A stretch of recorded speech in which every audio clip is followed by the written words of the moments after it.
What is up, everybody? Thank you so much for listening to another episode of Your Ex Drinking Buddy with me, your host, Brennan Tassif. Don't forget to rate, review, and subscribe. Check us out on YouTube. Full video available there. Check out the merch store. Look at all this stuff. We got all this stuff on the merch store. It's all available on the website, BrennanTComedy.com. You can also get my tour dates there. Every show that I have coming up, I'm going to be in New York, traveling the country, doing a bunch of gigs. So check it out. Get tickets at BrennanTComedy.com. Check out the merch store. And lastly, if you really want to support, go to www.patreon.com/BrennanTComedy. And that is where you can find Tales from the Restaurant, where I divulge everything about the celebrities I wait on. And also a little bit of behind the scenes. You'll also get the episodes early, a bunch of bonus episodes. Check it all out. Thank you so much. Enjoy the episode. Grab me a beer and grab him a coke. We bout to sit for an hour, bullshit and tell jokes. And please don't mix it up, cause he done sobered up. Brennan T Comedy on your social media feeds. And Brennan Tassif is your ex drinking buddy. Brennan Tassif is your ex drinking buddy. Brennan Tassif is your ex drinking buddy. Brennan Tassif is your ex drinking buddy. What is up, everybody? Welcome into another edition of Your Ex Drinking Buddy. I am your host, Brennan Tassif. If you're new to the program, quick rundown of the show. I used to be everyone's favorite drinking buddy. It was my favorite thing to do, hang out with friends, get drunk, do drugs, get in all sorts of trouble, and then reminisce about those crazy stories. I am sober now, but it's still one of my favorite things to do, hang out with somebody and reminisce about the crazy old days. Most weeks I'll be joined by you guys. This week is no exception. All the way from Atlanta, Georgia, Joe Isidore. Hello, how's it going, What's buddy? up, man? I'm good, how are you? Good. You came all the way up here. I had been on the show so many times via Zoom. I was like, you know what? I gotta do it in person. I gotta press the flesh. We're doing it live. Doing it that's a complete lie. You hit me up a couple days ago. You're like, you want to do a show? And I was like, oh, I guess we should since I'm gonna be up there. I was even thinking about it. I was like, oh, after we record this, we might do like a quick 30 cheers. I thought just about in it, but I person. was like, I don't know. Probably do it offline because I got some things I gotta say about Fulham that can't be repeated on recorded broadcasts. So Before we get into anything, let everybody know. Plug all the things, the albums, the other podcasts. Let everybody know. yeah, so other Cheers from the Press Box, which I do with Brennan, sports podcast. Who does a podcast, musical podcast? Saw a show on Broadway this Yes, weekend. you did. We We're can gonna talk get about into that. it. And then a new low. Shout out to Greg. Shout out to Scott. Shout out to James, who filters in and out. And then my music under the moniker Headphone Joe. No O, no E in the phone. I got 5 albums. TV season 2, Outside 30, Mama's Boy. I do what I can. You know? Do it. You're doing it. And then the merch page, headphonejoe.etsy.com. So get your wares. Wear some fly shit. You got the sweatshirts down? I got the sweatshirts down. I wore one into New York. I'm not wearing it right now. I've thought about wearing a it. million degrees I was about to say, outside. but it's so fucking hot right now. So It's so hot. I opted for my Player Society shirt. Shout out to the Player Society WNBA gear. Just a free plug for them. Shout out. So yeah, We're in a WNBA league. It We is. do it every year. And every year I always think, I don't pay enough attention. I got to get out of this league. And then every year you're like, hey, do you want to do this league? And I'm like, yeah, let's do it again. Well, I mean, the games at this point, the games are so much easier to follow because they're on all the networks. Same way the NBA is like on Prime and Peacock, and here it's like every time I'm like, oh, what's the game on? It's like, oh, I have it on this. And also I pay for the league app, which kind of makes no sense if you're paying for the league app, but the games are everywhere now. Yeah. So it's kind of like, what am I paying for the league app for? But I put my dollar where my mouth is. Yeah, you're a big advocate of the WNBA. We've been talking about it on Cheers for years now. I'm a big advocate of you too. I appreciate Patreon that. follower. Yes, you are. I don't yeah. have any merch though. I saw somebody. We're gonna talk about Brennan's special here in a second, but we were getting ready.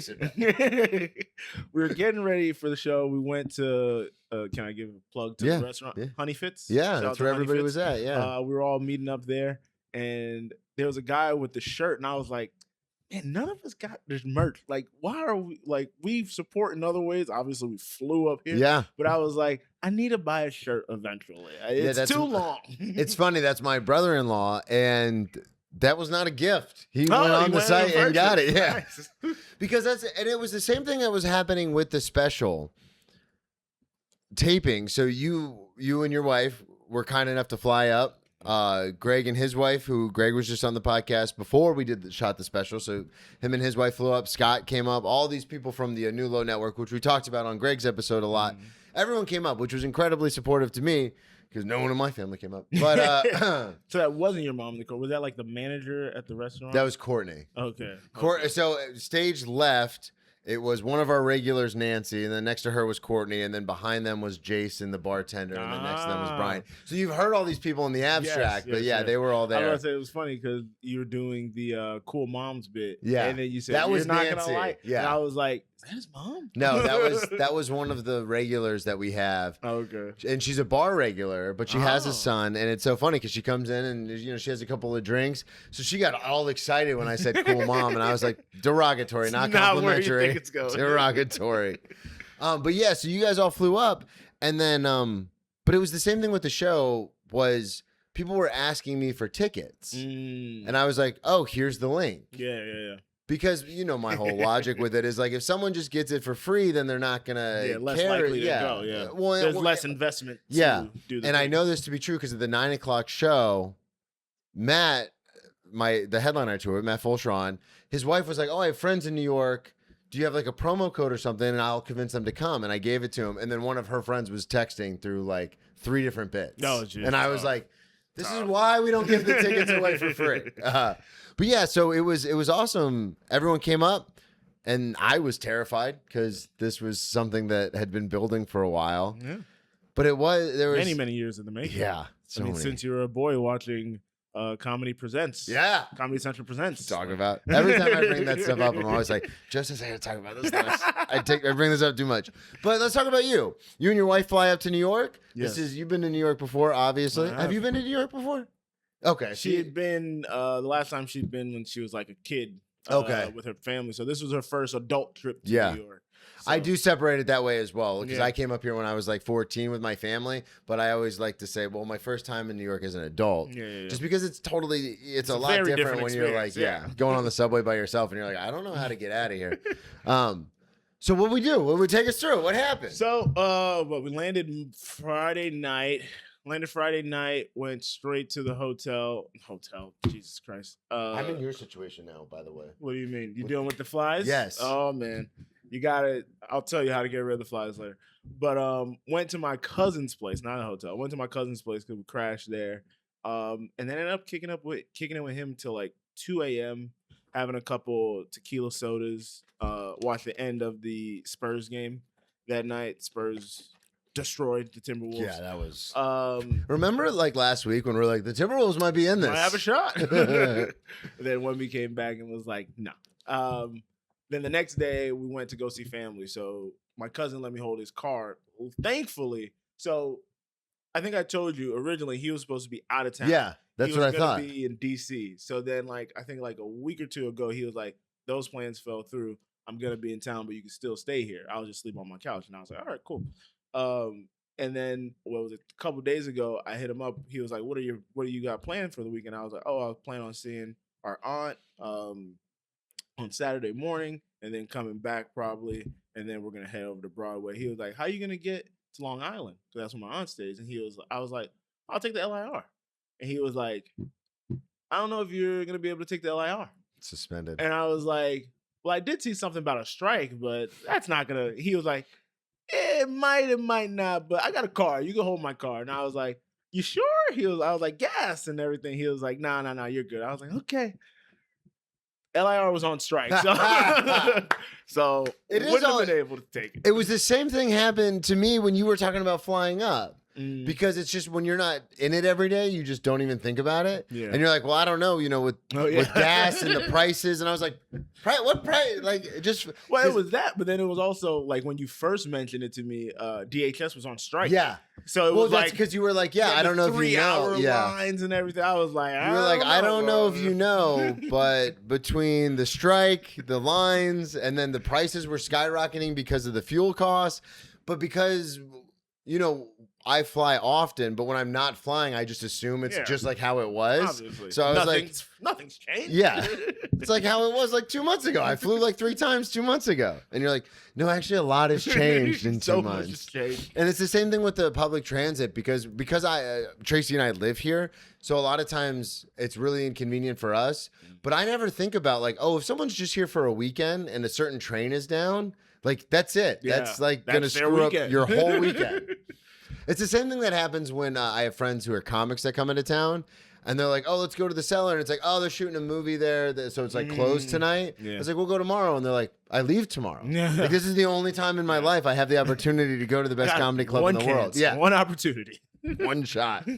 So then you go to visit family and then you go to Broadway. Go to visit family, have a great time visiting family. Then, we come back. We go to Broadway. What'd you see? We saw The Great Gatsby. Of course. I said the lady is a big Great Gatsby fan. Did you read the book too? Read the book, saw the Leo movie, the Baz Luhrmann directed film that I don't like. That's just my favorite. I was going to say, probably should have said I don't like that movie.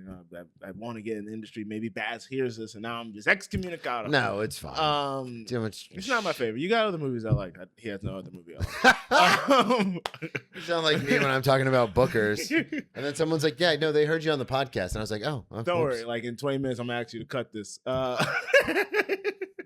But Mark it. Went to the Great Gatsby. It was a really good time. Corbin Bleu was starring in it. Okay. Corbin Bleu from High School Musical. Yeah. I don't know the name of the other actors and actresses because they didn't have as much notoriety, but the lady that played Daisy was phenomenal. It was good? Phenomenal. Voice of an angel. The dude that was playing Gatsby, it was funny because in the first half I was kind of like, I don't know if I'm really rocking with what he's doing. But then in the second half, I was like, wait, I think he's trying to play it as if he's in post World War I, like a little older time period. So like once it hit me, that's what he was doing. The way he was doing the songs kind of made more sense because they felt kind of stiff in a way. Yeah, but then you realize he was doing it on purpose. He's doing it. It's intentional. So I was like, oh, I really ended up appreciating his performance. And then the other girl, I can't remember her name and her character, but she was really good. And then like the ensemble, the dancers, there was this one black dude, man, had to be like 6'4". I would say, I was like, that guy's gonna be a star. I was trained on him. He was moving, picking people up and everything. I was like, oh, this guy's I love how into it you get when you watch musicals. It's great. You have a podcast where you talk about it. So, and it's great to come up every now and again because me and Kyle saw Hamilton the last time we came up. So last time you came for the one-man show, you and Kyle went and saw Hamilton at the original theater. Yep, it's still at the Richard Roger. And then we saw this, funny enough, at the Broadway Theater. That's the name of the theater. There you go. So yeah, it was fantastic. It was great. I had a gin and tonic, just sitting there in nice, comfy seats. We got good tickets. That's awesome. So yeah, how'd you get the tickets? Did you just... did you do the lottery? Or did you just got them? No. Just pick them up, man. I got some money, I know that. We got some pockets, I no doubt about that. But sometimes you put me on a lottery, man. It's crazy. That's how I see Broadway. That's how you see Broadway. Yeah. No, we went to. You insane? Tracy's not spending more than $50 on tickets. You guys live here. You probably go on a weekday though. That's true. I looked at a couple different sites and then ended up on one called Today Tix. Then I made sure it was a legitimate website.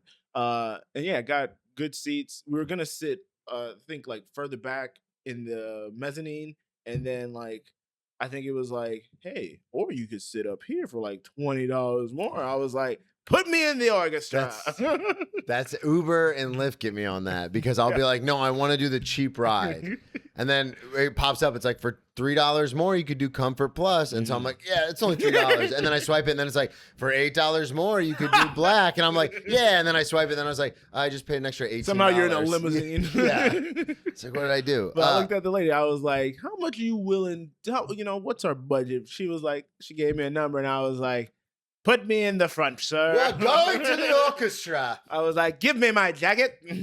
So yeah. So it was a good time. It was a great time. Phenomenal time. When did you Except for the fact that towards the end, the lady was kind of nodding off. She's not she can't stay up late. Yeah. All right. She's like a hard line 10:30 sleeper. Oh, that's... And it was an 8:00 show, 2 hours and 30 minutes. I was going to say, she was getting, and then I looked at her because we were supposed to meet up with Greg and Kendra. I was going to ask, afterwards.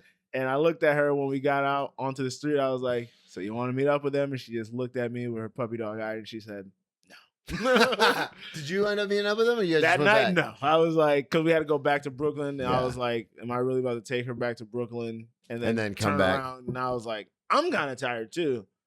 So I can't make that return trip. Well, and that's an interesting thing about the city is when people come to visit sometimes, I mean, obviously, you've been here, but I'll have friends that come up from Florida and they're like, yeah, I'm staying in Williamsburg. I'll meet you at your apartment. And I'm like, That's 3 trains. It's a journey. 3 trains, my guy. Just so you're aware, that's going to be a long trip. It's a journey. It's not nearly as close. Well, and also, even if you have a car, they're like, yeah, it's 3 miles. I go, brother, nope. No. New York mile is not the same. The New York and the LA mile are not built the LA's same. even worse. That's what I'm saying. Like, compared to just regular society, yeah. New York mile, LA mile. Because you'll be like, oh, I'll just get on the highway. And it's like, you're going to be in a parking lot. One time we were in LA, and it was like, to go 4 or 5 miles, it was like 40 minutes. Yeah. Like, that's just how backed up we were on traffic. It was like, bro. The one thing I will say, because I've driven in both, in New York City and Manhattan and in LA traffic doesn't feel as bad. No. Because I think it's beautiful. It's beautiful. It's nice. The weather's great. I think everyone's a little bit more chill. Yeah. Because like in New York traffic, it's very like stop and go, bumper to bumper. Yeah. As soon as the light turns green, it's like. But in LA, because you're on a highway, there are no lights. Everyone's just kind of like, all right, we're just kind of creeping along. We're all doing this together. I was about to say, literally, we were coming from Long Island, and I'm in the car. And I looked at my phone for like a half a second. Light turned green. I'm like, dang it. Yeah, they'll get you. Like, they are quick on the trigger. Which is also interesting because living here for 5 years now, I have started to develop those habits to where when I go back home to visit family and a light turns green after a beat, I'm like, go! I won't hit the horn, but I'm like in my head, like, what are you doing? Your family's like, the rage is coming back. Yeah, He's like, no, I'm just a New Yorker. No, I'm just, hey, I'm a New Yorker now. So what else did we do? What else did we do on the trip? So then the next day we came and saw you. Yeah. Honestly, I mean, we went and got breakfast. Did you end up going to the Mets game? No, that fell through, but the person didn't work for the Mets anymore. Oh, so damn. that hookup fell through. But we ended up like getting a bagel, helping my cousin take some stuff because he was going to Prospect Park for like this big gathering, and then we kind of just moseyed about. Went to this bar called the Low Res in Williamsburg. Okay, super dope.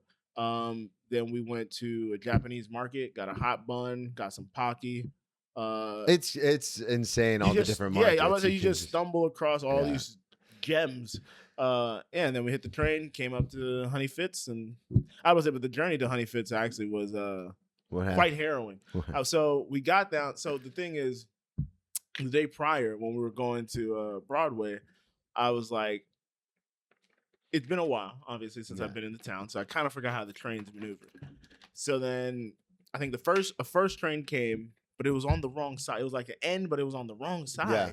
And I was like, I think we could have taken that. You can. And then like an R came, and I let it go, and I was like, I think I could have taken that too. The N was on the wrong side because on the weekend they run local, not obviously. Express. Yeah. So it started clicking back in my head because me and Kyle came on the weekend. That's what we kind of figured. So I was like, I could have taken that too. So then, are you just standing there the whole time being like, what are we doing? I'm the man in charge. She's just blissful to all of it. She's just happy to be in town. Because when I'm with Tracy, she's very much like, get on the train now.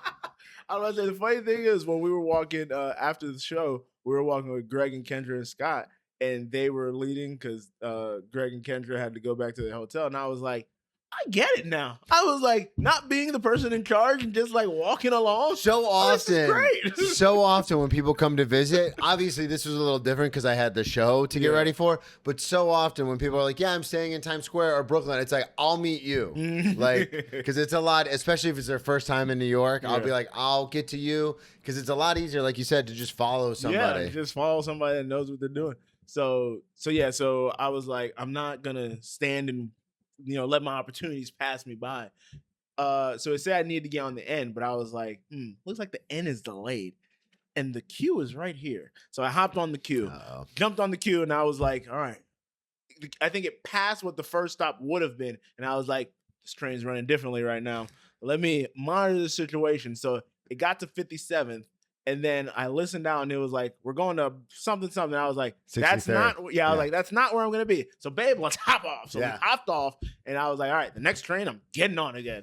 Then the R came, and I was like, all right, I'm getting on the R. Where you started, you could have taken the N, R, or Q, but once you're on 57, you have to be very particular. So I got on the R, took the R to Queens Plaza, and I listened again, and I was like, yeah, it's not Queensboro Plaza, even though it says it on the thing. It's Queens Plaza, and then there's Queensboro Plaza. The R goes to Queens Plaza. The N goes to Queensboro Plaza. Okay. So what happens is the N will keep going north, but the R keeps going west or east. So they like kind of stop right here, and then they go like that. Okay, so I thought maybe like the Google Maps and the everything just kind of hadn't updated. Because I know there's a lot of things that get rebranded or whatever. Yeah. But I heard Queens Plaza. I was like, Queens Plaza sounds safe. And then we got to Queens Plaza. The next place I was like, it's not where I'm going. Babe, let's get off. So we got off. She had to use the bathroom anyways. She had been holding it since like the first train. I think we got off when we got off the L. Yeah. So I was like, you know what? This is the perfect time for her to go use the bathroom. She's been holding for a while. So took her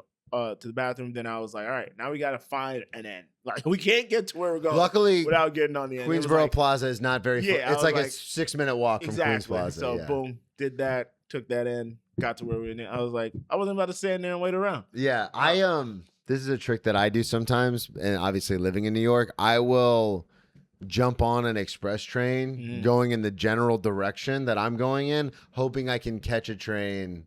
Yeah, because a lot of times I figured on the weekends they run like every 20 minutes. The trains do. So like if I miss the end, if I like see the end pulling away, I'm like, that's a 20. I'm not gonna stand down here for 20 minutes. That's what I'm saying. What am I, an asshole? So what I'll do is I'll run to the 4-5 because it's in the same station at Union Square, and I'll try to catch it at 59. Oh. And there's so many times I come out and I'll run up, and as I'm running up the stairs, at the end is pulling up, and I'm like, I'm a genius. I did that. Other times when I miss it, and I go, cool, now I just have to wait here for 20 minutes. This is awesome. The same wait at a new location. Yeah, and the end would have been pulling up right now at the other place. So take it, Honey Fits, everyone went there, and I wanted to get the lowdown on this because Tracy and I didn't really talk about it. But my wife, Tracy, who I'm contractually obligated to mention on every episode, she was going to meet some of her friends there. And then her family was like, oh, where are we meeting before the show? And then my friends were like, hey, is there somewhere we can all like meet up before? So then everyone kind of converged on this one bar. Got it. So when you got there, did you just hang out with a new low, or did you see Tracy and all her friends, or saw Tracy and her friends? So yeah, that was the funny thing. So I think I had texted Greg. I was like, you guys want to like go meet up somewhere before? And then he was like, oh, Brennan told us Tracy's meeting up with friends at Honey Fits, and I was like, and thanks to you two, Kendra and Tracy are thick as thieves now. Yeah, because of the wedding. Yeah. So because they sat right next to each other and didn't want to dance and just talked about how. They didn't want to dance, and I was dancing the whole time. So I was like, how does he know these songs? I was like, we can go there. I was like, let's try to go like 30 minutes ahead of time, like have a little time where we can finally connect because we hadn't seen each other the whole time. And my train adventure did not allow for that. So we got there like at 5:30. But yeah, no, everybody was there. We went up to Tracy, said hi. We saw the families and everything. Mad people. There was a baby there. There was a stroller. I was about to say, but the thing that ended up working out was Greg, Kendra, Scott already had like a table, like a booth. Okay. So then we were able to just pull up a chair and kind of that's where we were seated. And then the Anulo booth. Yeah, basically. And then the booth right over was Tracy, I think, and her family and friends. People were standing about, and yeah, we were mixing and mingling. So, it was very interesting the fact that. So I never shot something great like smash this. burger, by the way. Yeah, shout out to Honey Fits. Honey Fits is the best smash burger. And good fries. Shout out to the fries. So good. I might go there for lunch today. Who knows? But I had never done a comedy special. And so... You don't say. Yeah. Have we mentioned that?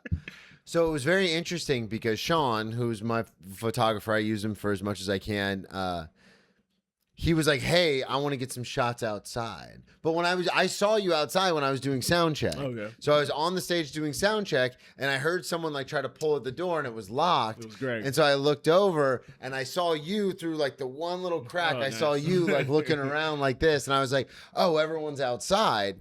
But they were like, yeah, the door's locked. Don't worry about it. We'll open it when we start seating. And I was like, all right, cool. But you know me in my head, I'm like, yeah, but my friends are just standing outside in the heat. My friends, guys. But I was like, yeah, but they're right. We have to do sound check and stuff. No. So I was like, we just thought, I think me and Greg were like, the show starts at 7. maybe the doors open at like 7:30, 6:30 or something. So I honestly thought that's what we were gonna do, and then at like 6:25, I was like, "Hey, we're gonna do sound check." And they're like, "Yeah, we'll get to it." And I was like, "Okay, I guess doors are opening at 6:55."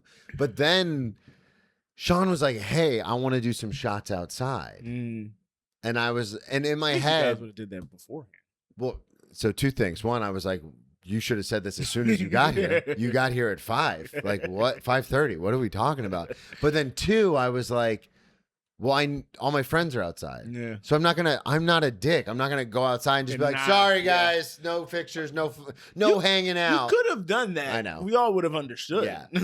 But I was like, I'm going to go out and I'll say hi to everybody. But then there was like specific groups. So there was like you guys and then my family and then friends. And then finally, when all the dust settled, Sean was like, all right, let's do some pictures. I was like, all right. And then I look at my watch and I'm like, let's go. Time is of the essence. Yeah.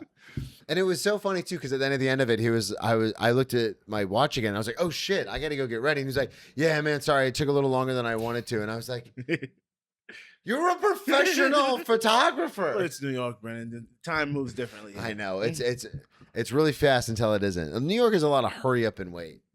All right, let's get to it. What did you think of the show? Oh my gosh, can we start with shout out to Grove 34? Yes, nice venue, very beautiful venue. Your opener. Grace Lobo. Fantastic. She's good. I love Grace. Warmed the crowd up perfectly. Laid down the law for the rules of the taping. Put some people in check who were doing a little gabbing. Put some people in check. That back corner. My friends from work. That back corner. She handled it like a pro. Very funny. Got me in the right mind state for laughing. Brennan, you came on. The dinosaur joke is hilarious. The dinosaur joke is very funny. Very funny. Dummy thing. So I said this to you before, and this is the same thing that happened again.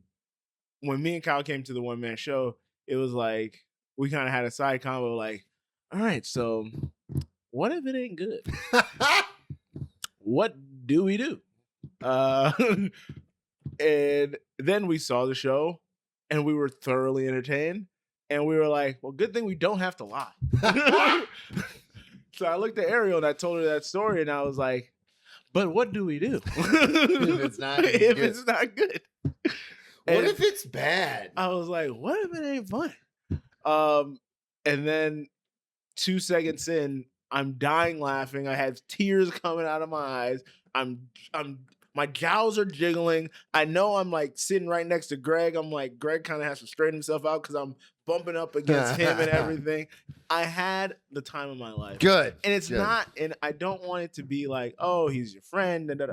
It was genuine, unconsolable laughter. Good. Like I halfway was like, I think people might think I'm performing. I was like, people might be like, oh, this black guy is putting on like an extra black laugh or something. I'm like, nah, man. When something literally hits me in the solar plexus like that, like that's just how it comes out. Like it was so instinctual. Like it was so good. Like I was like, oh man. In my head, I was like, kind of want to watch this back. Like this is really good. It was really entertaining. A lot of the things like, and you knew most of the jokes. I was about to say, I knew a good bit of the jokes because some of them are like, you know, weaved into the one-man show that I edited. And some of them were I've seen your clips and stuff like that. We talk, and then sometimes you let me know how some of the jokes or you're thinking about it or whatever. Mm-hmm. And then like some of the celebrity stuff me and you have talked about before we do Cheers, and then You've subscribed on Patreon, yeah. But so you've heard all those stories. I heard them, but I never heard them in joke form. Yeah. And each one of them just got me out. It was so funny. Like the I just Arnold Schwarzenegger one. The quick aside, I did not realize how powerful that stuff is. I did a set at the stand right before the recording, and I had my phone set up in the back to videotape it. And me and the manager of the stand are pretty close. We're good friends, and I'm doing my set, and the whole time, like he's sitting next to the camera because he's in the back, obviously. And then as soon as I start talking about waiting on celebrities, all of a sudden I hear this new laugh out of nowhere, and it's him being like, bah! And I was like, oh my God, this is like resonating with people, the celebrity thing. I was about to say, and I think also one of the, I didn't even think about it in going into it, but I thought about it afterwards. Was I remember we talked about, when you moved up here and everything, you're like, yeah, I'm kind of a darker comedian, and da da da da da. This was a very light set. Yeah. It was very light, very inviting. I mean, you touch on, your history, but in such a natural, charismatic way. Your dad was right about one thing. The boy has stage presence, but dad, the boy has jokes. He got jokes The now. boy's got the jokes. I was like, man, this is hysterical. So yeah. I appreciate that. Yeah, it was I've kind of pivoted as I've gotten older because I think, and this is the thing, this was the plan the entire time, and you and I talked about this when I was writing the one-man show. The plan for the one-man show was do all the dark stuff here and get it out of the way. Like a snake shedding his skin. Yeah, exactly. And so I think having the opportunity to do the solo show and having that out there and having it live in a space afforded me the opportunity to be like, oh, I don't have to stress so much of the audience like, poor me, I'm broken, man. Like, now I can just be myself. And then that was another thing too, was with the baby on the way and getting married, I was like, okay, I'm obviously going to start writing new material about that stuff.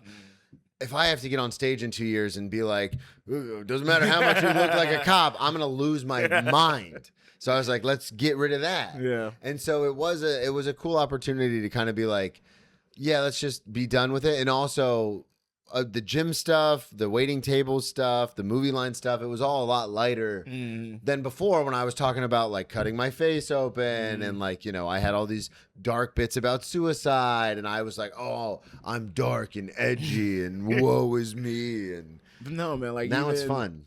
I told you my favorite joke last night, or at least the one that resonated personally with me the most, which is the not having health insurance. Just you in the audience. Everyone else just kind of looked at me. I was like, also that's one of the things. Like I started feeling self-conscious about my laughter, but I was like, I'm also at a taping, so yeah, laughter. I greatly appreciate it. I'm not trying to bring any sort of shade. It's just interesting because some of my material, while maybe not as dark as it used to be, still is very hyper specific when I talk about certain things. So when you said like you're like, you ever not had insurance and just take water, I was like, brother, you're speaking to my soul. Yeah. So the bit is I haven't had insurance over the last decade. My insurance plan is if I'm ever feeling like shit, I go, I must be dehydrated, and then I drink a bunch of water. Oh, so you don't know how often I still do that, and I have insurance now. Well, and I just got insurance before, like, I Tracy and I got married in March, so I got insurance in March, and I was like, I'm not taking the joke out. Like, that joke is like... Joke still hits. This is for my guys, man. It's for somebody. Yeah. Right? Somebody's going to identify with this. So at the second show, it's interesting, because at the second show, it was a lot more rowdy. So it was less people, but like Tracy's friends are very well, they're very well kempt. They're not loud laughers and stuff. Yeah. So yeah, exactly. Exactly. It was very much like a interesting, or like you'd see people literally mouth, that's funny. And I'm like, that doesn't help me. Mics can't pick that up. But the second show, Mics don't know that you not agree. In agreement. Yeah, I was like, but the second show, everyone was drunk. Not everyone. A lot of people were drunk as shit. One of the people I work with, it was very funny, came up.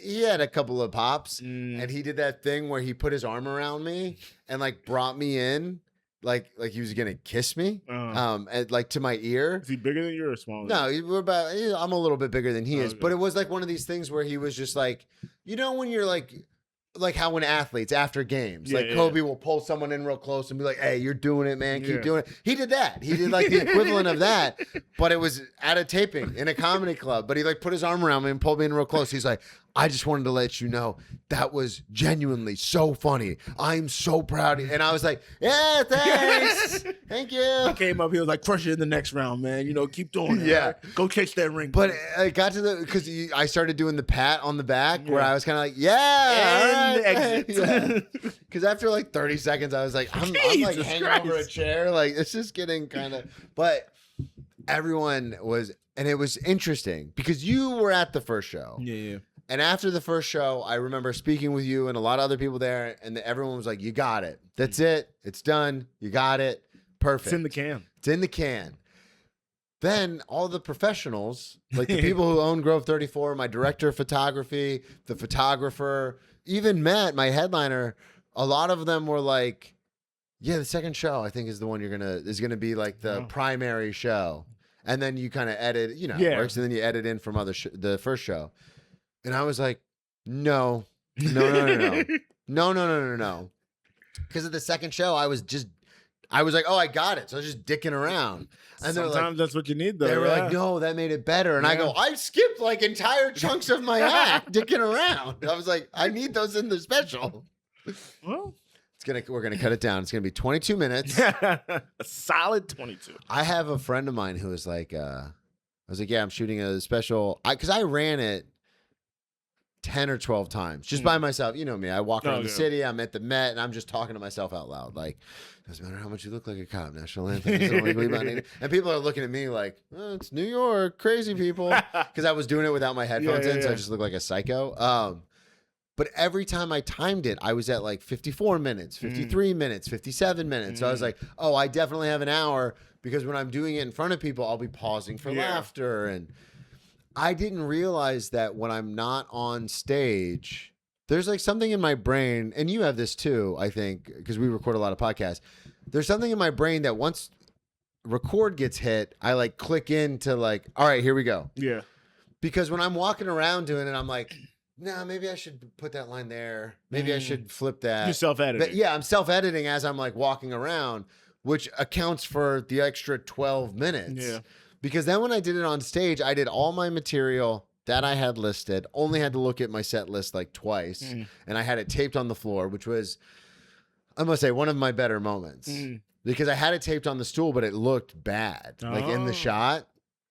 And I was like, I don't know where to put it. And then I was like, oh, there's a table right here in front of the stage. So I just taped it in front of the table. Nice. No, we saw you. And then, oh yeah. I I was running around doing all that. And I was like, I think you would have done this before we got the here. DP checked every camera, and he goes, dude, that was genius. I can't see it on any camera. Nice, and I was like, all right, cool. So it just looks like I'm looking down. But yeah, I only had to look down twice. But then when I got done, I was like, Grace, how long? And she goes, 45 minutes. Yeah, I was about to say, it's going to end up being like 40. First one was like almost exactly 45. And I was like, no. But then I realized I'm putting it on YouTube. It doesn't matter. Yeah, it doesn't matter. I did have no a time constraint. There's no commercial breaks. Yeah. I had a friend say, Lance Weiss, you know Lance. He was like, yeah, well, I mean, even if you don't put it up, you can just use it for clips, cut it up. And I was like, no.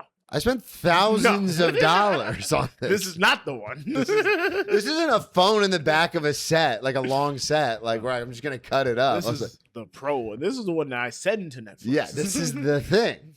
And luckily, all those streaming services, Hulu and Tubi and Netflix, the only requirement, well, there's a lot of requirements, but the time constraint is it has to be over 45 minutes. Okay. That's like their one thing. When so it comes to timing, on the little credits and an intro, and I'm there, baby. Yeah. And then they got a bunch of B-roll, which I didn't realize. So you could do that cool, and plus all the pictures. You can do the cool thing where like the credits are going, and you see stills and all that. Just gonna have to add in a ton of credits. Yeah. I'll do like 3 pages of special. I was about to say a whole lot of special things. There's only like 5 people a page involved. Just for Grove 34. Yeah. Like, yeah. Grove 34 per and then we'll hold on that 10 seconds. We'll hold on that one. So you liked it? You thought it was good? Man, did you like it? She did. She liked it a lot. Man, I can't explain how much I liked it. It was good. Legitimately wire to wire laughing. Another joke that I really enjoyed that you I heard before, but you tacked on the new wife part with the Knight's Tale. Oh yeah. Got me. New tag, I was like, new tag got me. I was like, wasn't prepared for that. Well, and the good thing about being a storyteller is that it was the same thing with the butt stuff. It was the same thing with the Knight's Tale, is that having Tracy in my life adds to the story now. Yeah, because then she's like, because that literally happened where she would come up to me after shows and be like, is that true? And then I would, so I added that to that joke. And then the Knight's Tale thing, she was like, just after the very first time she heard that bit, she came up to me and she's like, just so you know, like, you can't say that to me. Can't get away with that one. And then I was like, because also I think it was the misdirection in my head. Like I started like jumping ahead. I was like, oh, he's gonna like pick just another movie line or something. And then it was like, it's just the next line. Yeah, it's literally the next line. I was like, oh, movie. damn. At the second show, I had some friends there. One of my buddies from work, who I always do movie lines with, like we joke about it. So the second show, I just peppered in movie lines the whole show. And it was so funny because he caught like a bunch of them. Me But- and Greg, we were talking afterward. We were like, "There's kind of movie lines throughout." Yeah. and then it's like it gets focused, but it comes up a lot. Yeah.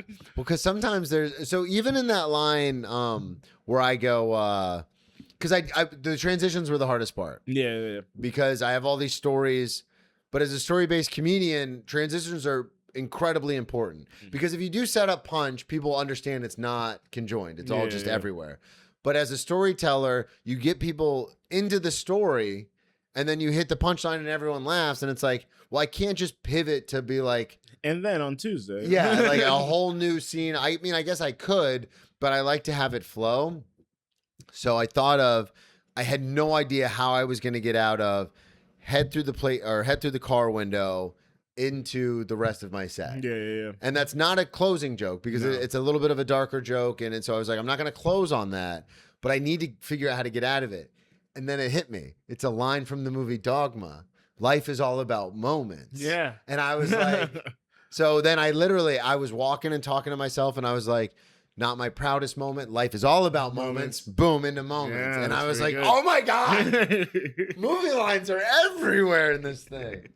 That's really But yeah, my buddy from work, as soon as I said, life's all about moments, he just started dying because he knew where it was from. And I was like, God damn it. So what did you guys end up doing after? After we just went to Scott's Hotel. Hotel bar, Virgin Atlantic, baby. Yeah. Well, Virgin Hotel. Not Virgin, Atlantic. excuse me, sorry. Rebrand. Come on. Rebrand. Yeah, went to the Virgin Hotel rooftop bar, kicked it there for like 2-3 hours or so. Until the lady looked like she was nodding off. Time for bed. And then it was time for bed. It was like 11:30 though. Yeah, just went back to my cousin's place who was passed out on the couch. He had an eventful day himself. And yeah, just went to bed. Well, got a cheesecake on the way because come on. Did you? So was that I'm in your? New York. You Yeah. can't not Where go did you get get the cheesecake? Just like some local bakery place that was nearby. But Full usually, cheesecake? No, full cheesecake. What are you, an animal? I got it in a slice. I got house it. entire cheesecakes all the time. But usually I go to Junior's because Yeah. that's the So this is the thing. touristy place to go. Yeah, Junior's is like the spot that a lot of people go to. Do you like the Junior's cheesecake? I do. The Okay. 2 times I've gone, I've enjoyed it. Okay. So yeah. I should have brought you a cheesecake from my restaurant. We have one of the best cheesecakes in the city. Oh really? Yeah. Wow. It's got a brulee top, Oreo crumb crust. Ooh. I wanted to bring this up to you because you're obviously in the space as well. You do podcasts, you do music. I thought to myself, well, we'll fix it in editing. Well, 2 things. One, the moments bit, I just ripped on comics on the second show. Oh, did you? It was a little looser. And so I did the I'm not jealous at all. And then I was like, because they totally deserve it. And that's supposed to be the end. Great part. And then in the second show, I go, they don't deserve it. And I just lost it. I was like, they've been doing comedy for like 2 years. None of them deserve it. Dude, it was so funny. And then in my head, I was like, yeah, we're going to have to edit that up. Because I literally said out loud to the audience, I go, I'm giving you this. They didn't get this in the first show. But this person and that person and this person, they stink. But then everyone was laughing so hard, I just kind of kept going. I was just saying stuff I didn't even mean. I was just like, I don't even like them. They're not even my friends. Which is not true. I love them. But, and then when I was writing the show, I even have it on the set list. I have question marks next to bits I may or may not have done or that I might need to take out. Okay. And the spouse thing, when it comes to celebrities in the restaurant, was one thing where I was like, I might pull this from the show. Oh, no. Because it's very, very funny, but also very specific. I say their names. Yeah. When you started saying names, I was like, oh, how is this gonna play? Well, because like the Arnold one, that's funny. That's because funny. And I even say in the first show, which is the one I'm gonna use, I say he's just a regular dad or an average dad. Great tag. I loved it. In the second show, I go, oh my God, the Terminator's a shitty dad. Which is like, I'm not gonna obviously use that. Yeah. But then the spouse thing was the thing I was a little worried about. The Henry Winkler one, I think, is innocent enough. Yeah. But the Jim Parsons one, I think that one's phenomenal. Okay. I think that one's phenomenal. It's one of Tracy's favorite bits. I was about to say, I thought it was the greatest thing ever. And it was like, how far is he willing to take this? Yeah. And then I purposely go, I'm just kidding. I didn't actually do that because I need to put that in the special so people understand. Yes. I was say, but also even what he says to you is not even crazy because I feel like that's what everybody's Yeah. thinking. Yeah. Like, You know we're not he's going not coming to yeah. the show. Yeah. The best part was talking about using the reservation system. Yeah, When I had my GM at the first show and then I had my beverage director at the second show.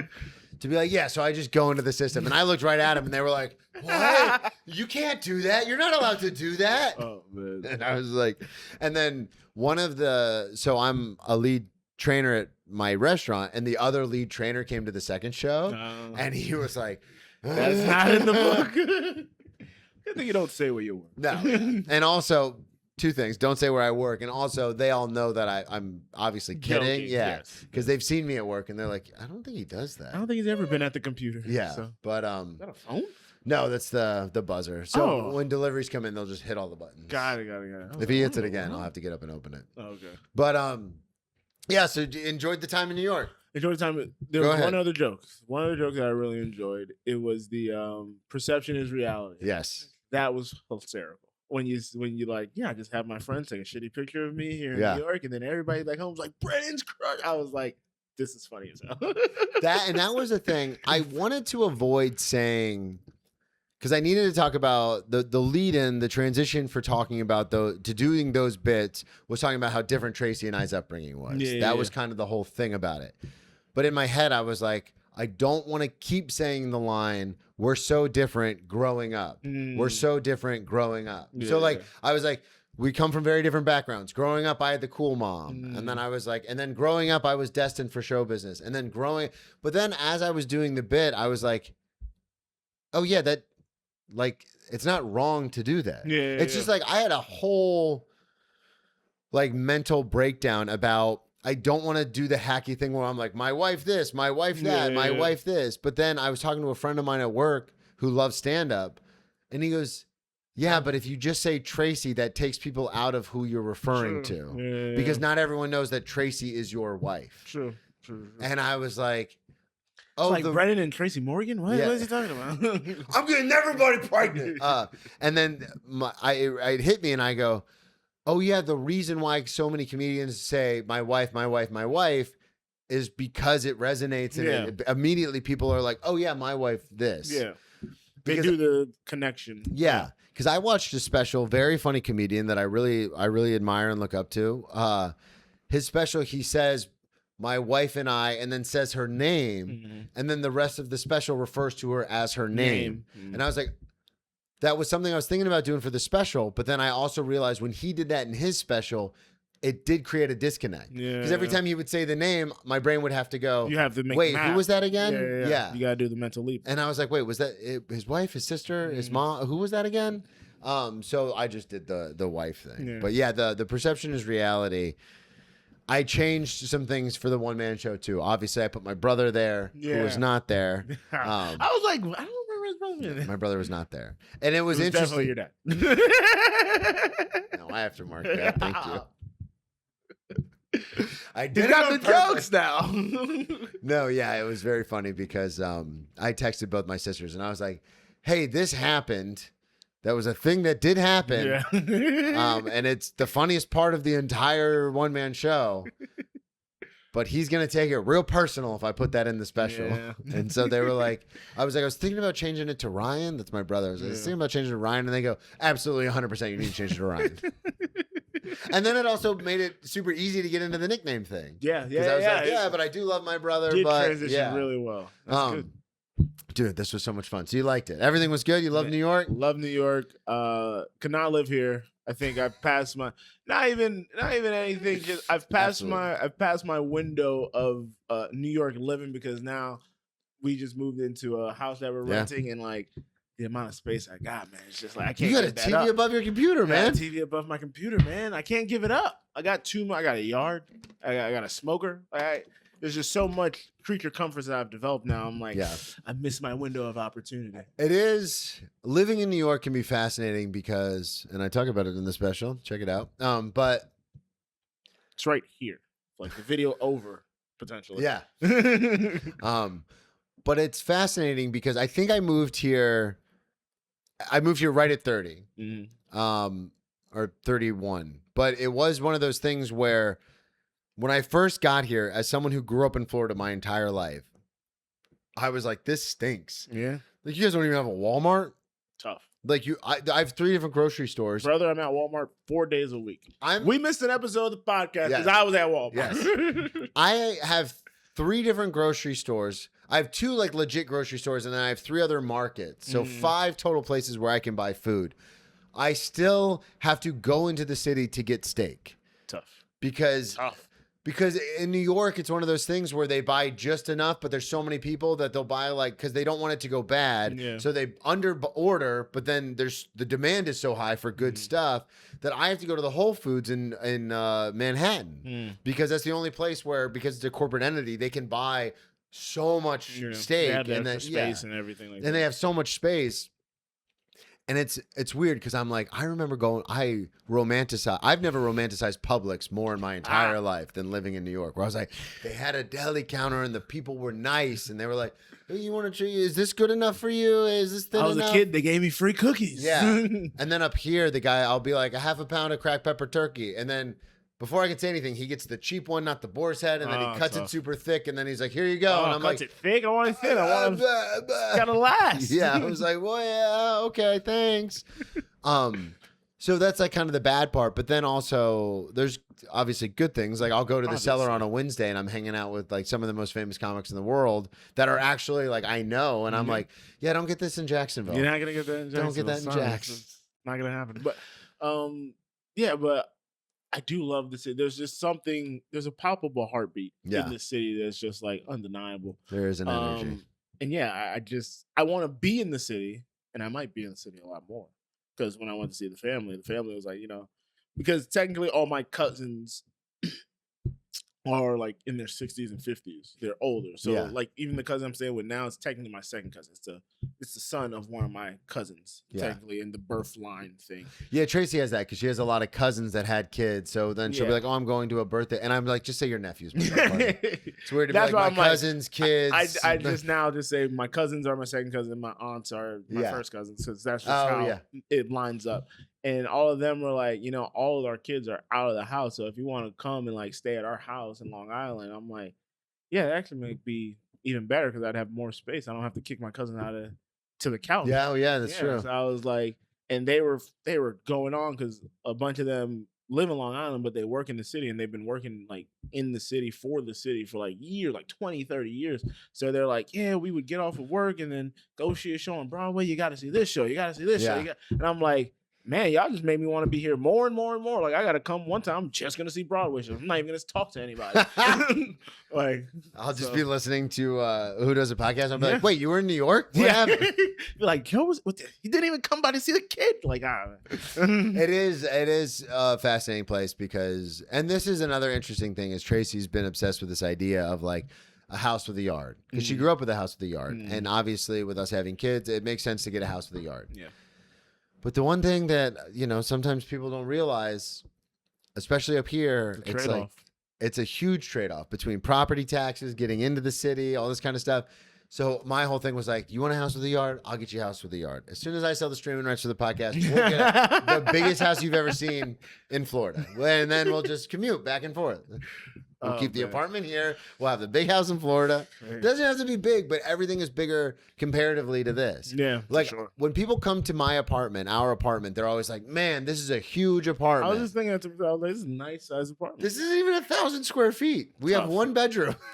And people are like, I was paying, when my ex and I first moved to New York, we were paying $1,500 a month for a 3-bedroom, 2.5-bath house in Jacksonville. Oh, okay. I mean, obviously, this was 5 years ago before the market spiked, but I thought you were about to, because you started when me and my ex moved here. I was like, y'all had all that here? I was like, wait a second. And then we moved to a railroad apartment. They call it that because it's like a train car. It's like, it's just like really long.